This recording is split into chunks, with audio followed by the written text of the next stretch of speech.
Hello guys, Meena's કિચનમાં તમારું સ્વાગત છે। આજે આપણે તુરિયાનું શાક બનાવવાના છીએ, તો ચાલો આપણે બનાવીએ।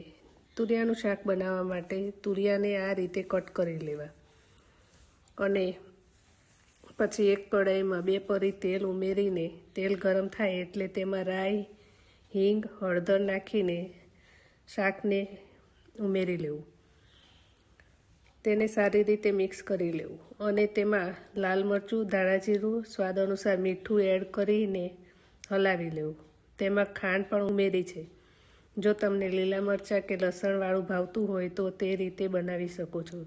તુરિયાનું શાક બનતા 10 જ મિનિટ લાગે છે। તો અહીંયા તુરિયાનું શાક તૈયાર છે। તેમાં ઉપરથી લીલા ધાણા નાખી લેવા અને પછી એક ડીશમાં કાઢી લેવું। ભાખરી સાથે ખાવાની ખૂબ જ મજા આવે છે ને એકદમ સરળ રીત। વિડીયો ગમ્યો હોય તો વિડીયોને લાઈક કરો, શેર કરો અને ચેનલને સબસ્ક્રાઈબ કરો। મળીશું એક નવી રેસીપી સાથે। Thank you.